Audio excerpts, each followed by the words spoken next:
Assalamualaikum warahmatullahi wabarakatuh. Mari kita lanjutkan untuk pembahasan kitab Fathul Qorib beserta sarahnya. Bismillahirrahmanirrahim.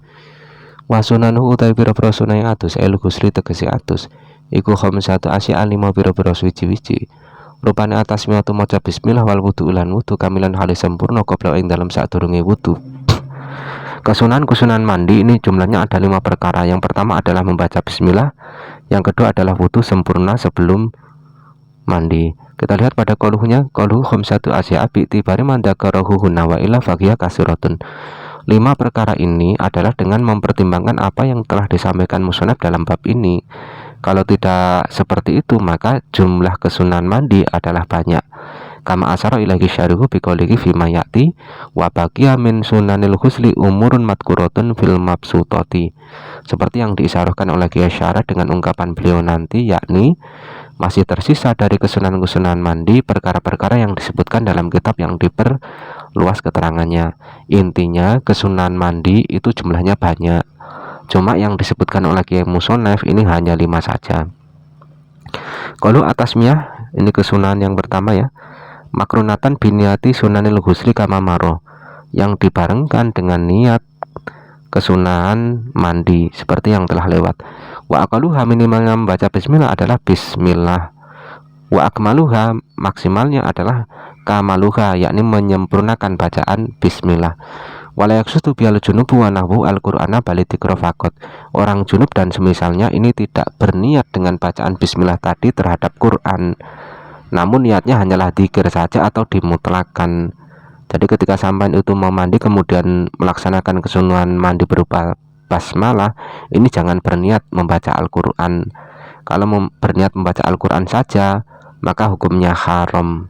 Fa'in qasadal Quran wahda aw ma'adzikri haram. Kalau dia itu membaca bismillahnya berniat membaca Quran saja atau bersertaan dengan dzikir maka hukumnya haram. Wa ya'ti biha fi awali aw fi asna'ihi wa la ya'ti biha ba'da firaghihi. Dan orang yang mandi tersebut melaksanakan basmalah pada awal mandi atau di tengahnya dan tidak dilaksanakan setelah selesainya mandi. Kama taqaddama fil wudu. Qauluhu wal wudu, ini yang kedua, kesunahan yang kedua. Wa minhu al matmadatu wal istinsak. Bagian dari kesunahan mandi adalah berkumur dan menghirup air dari hidung atau istinsak ya. Ini kesunahan yang berbeda ya dari wudu. Walaupun toh ini sudah ada dalam wudu, tapi ini kesunahan yang berbeda. Sehingga wa yusanu lil husli matmatatun wa istinsakun khairul lataini fi wudu'ihi. Disunahkan bagi mandi berkumur dan istinsak, yang mana berkumur dan istinsak tadi bukanlah berkumur dan istinsak yang ada di dalam wudu. Sekarang falau tawaddu'a qabla huslihi summa ahtasa qabla ayak tasila lam yahtat ila i'adatihi. Kalau ada orang itu sudah berwudu sebelum mandi, kemudian dia berhadas sebelum dia mandi, maka wudunya tidak perlu diulang menurut Imam Romli. Sedangkan menurut Ibnu Hajar ini tetap disunahkan untuk diulang. Dan dua pendapat ini masih bisa dijamakkan ya. Untuk yang pertama yakni yang tidak perlu diulang ini min khasu sunatul husli, dari sisi kesunahan mandi. Pendapat yang kedua yang ada kesunahan untuk mengulang ini khurujan min khilafiman qala bi atabil indiraj, keluar dari pendapat ulama yang mengatakan bahwa wudu ini tidak masuk di dalam mandi. Kalau yang muktamadkan hadas kecil bisa masuk ke dalam hadas besar, sehingga ketika orang itu mandi hadas besar otomatis hadas kecilnya hilang. Tapi kalau yang tidak muktamad ini hadas kecil tidak bisa masuk terhadap hadas besar, sehingga ketika orang itu sudah mandi besar hadas kecilnya masih ada. Oleh karena itu ketika orang itu wudu terus kemudian sebelum mandi batal, maka tetap disunahkan untuk mengulangi wudunya. Qaluhu kamilan qablahu inna maktasara ala dzalika li ana al afdal. Tadi sudah dikatakan wudunya itu wudu sempurna sebelum kita melaksanakan mandi. Dan Kiai Musonef meringkas dengan cara ini karena ini adalah cara yang paling utama. Padahal caranya itu sangat banyak ya, cara berwudu untuk mandi itu sangat banyak. Tapi yang paling sempurna ini, yang paling afdol ini, yakni melaksanakan wudu sempurna sebelum mandi. Maka dikatakan di sini wa ila fa jami'ul kaifiyati min taqdimil kulli au tausitihi au ta'khirihi au taqdimil ba'di wa tausitil ba'di al akhir au ta'khirihi au tausitil ba'di au ta wa ta'khiril ba'di al akhir muhasilun lis sunnah. Maka semua cara berwudu sebelum mandi ya, semua cara berwudu di dalam kesunahan mandi ini bisa menghasilkan kesunahan. Baik itu semuanya didahulukan di awal, berarti sebelum mandi disempurnakan wudunya, atau disempurnakan di tengah, atau disempurnakan di akhir, atau didahulukan sebagian dulu wudunya, kemudian yang sebagian di akhir, atau diakhirkan, atau sebagian di tengah, kemudian sebagian di akhir. Semuanya bisa menghasilkan kesunahan. Walidzalika qala fil majmu' naqlan anil ashab wa sawaun kutim al wudu'u kulluhu au ba'duhu au akharahu au fa'alahu fi asna'il ghusli fa huwa muhasilun li sunnah.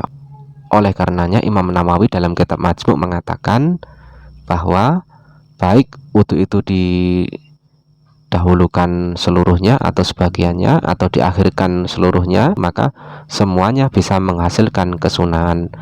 Lakinil afdalu takdimu, tapi yang lebih utama adalah mendahulukan wudu tersebut.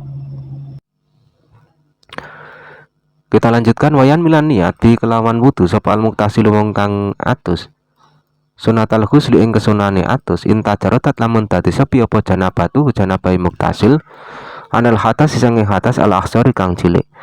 Wa ila lamun ora inta jarotat janabatuhu nawa mengko niat sapa muktasil bi iklan wudu al akhsar ing ngilangi hadas cilik.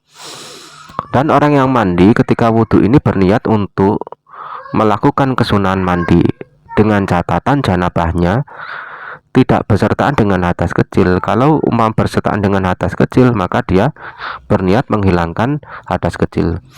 Kita lihat pada qauluhunya, qauluhu sunatal ghusli ai ka ayakula nawaitul wudu'a li sunatil ghusli. Seperti ungkapan saya berniat wudu karena untuk kesunahan mandi.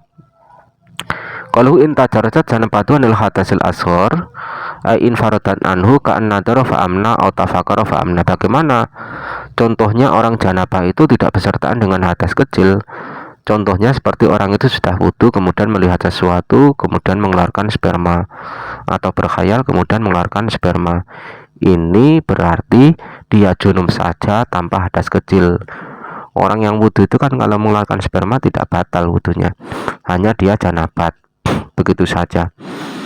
Wa ilam tatadarrajat janabatu anil adas ahul balit stama'at ma'ahu kama huwa ghalib nawabi al asor. Dan apabila janabahnya ini bersertaan dengan hadas kecil ya, seperti yang umum terjadi, maka dia berniat menghilangkan hadas kecil. Niatnya bagaimana? Nawaitu rafal hadasil asghar, atau dengan niat-niat lain yang telah disebutkan dalam permasalahan wudu. Dan niat untuk menghilangkan hadas kecil ini terlihat apabila wudu itu didahulukan dari mandinya.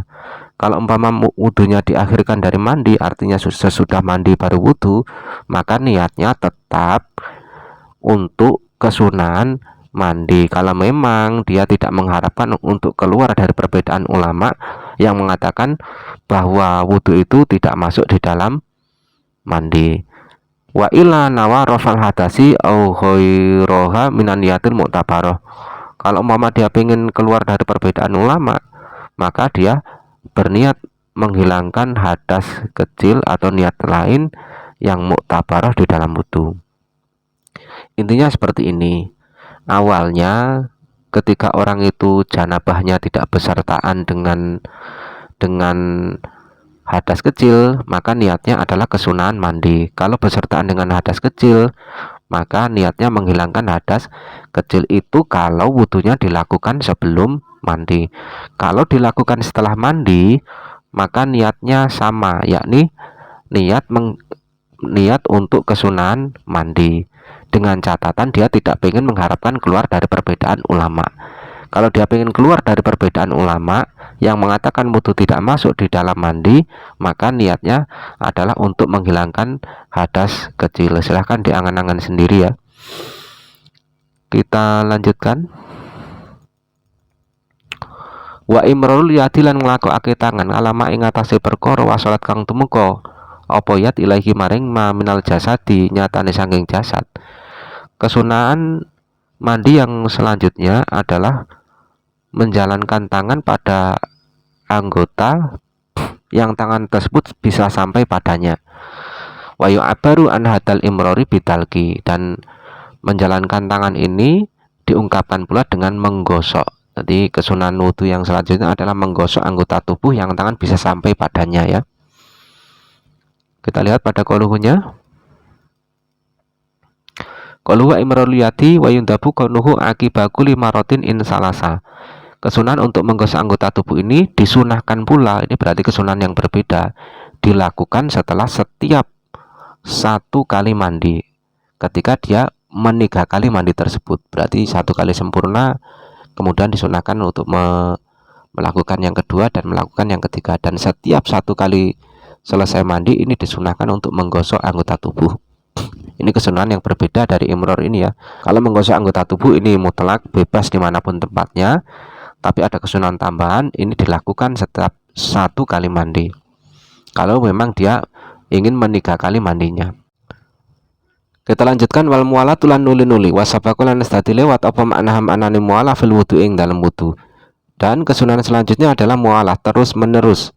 Makna dari mualah itu sudah dijelaskan di dalam permasalahan wudhu. Kita lihat pada koruhnya. Qaluwal mualah wa tajibu fi haqqi sabi darurah. Kesunahan mualah ini khusus bagi orang yang salim ya. Tapi kalau sahibu darurah artinya dia salis ya, berhadas terus menerus, maka hukumnya wajib untuk mualah. Kalau asabaka makna fil wudu, makna dari mualah itu apa? Wa atatabu bihasul yasulu bainal utwaini tafrikun kasiro. Terus menerus sekira tidak ada di antara 2 anggota yang dibasuh pemisah yang lama. Bali tahiru al utwa badal unti bihasul yajifu al maksulu qabla. Bahkan orang yang mandi dalam masalah ini ya, harus mensucikan 1 anggota setelah anggota yang lain sekira anggota yang dibasuh sebelumnya belum kering. Jadi kalau mualah di dalam mandi itu ya juga sama ya.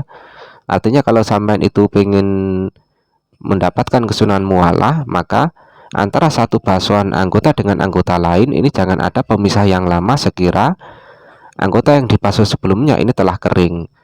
Berarti kalau umpama sampean itu mandi dapat separuh, kemudian sampean itu umpama membiarkannya sampai kering kemudian diteruskan, maka sampean tidak mendapatkan kesunahan mualah. Boleh sampean itu berhenti mandi dulu, tapi sebelum kering sampean meneruskan mandi, sampean masih mendapatkan kesunahan mualah. Ma'ati dalil hawai wa zamani wal mizahi, besertaan dengan standarnya cuaca, zaman dan suhu badan. Kita lanjutkan. Wa taqdimul yumna lan dinginake anggota tengen min sakoihi saking sisih lorone wong ala lusra ing atase kiwa.